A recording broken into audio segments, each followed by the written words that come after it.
Hello guys, I hope you are doing well. In this video, we are going to learn how to view the videos that you have rented or purchased in YouTube app on your smart TV.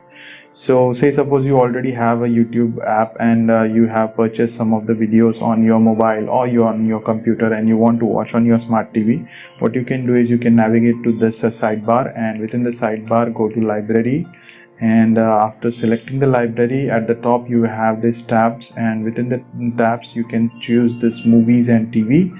Once you select that, the video that you have purchased on your other devices or even on YouTube app in smart TV will appear here. You can play that video once the time has been lapsed. For example, for the rented video, it might be there for a week or something. Once that time is lapsed, the video will be automatically removed. So in this way, you can visit and watch the rented or purchased videos on your YouTube app. I hope this helps. Let me know if you guys have any questions. Cheers. Have a great day.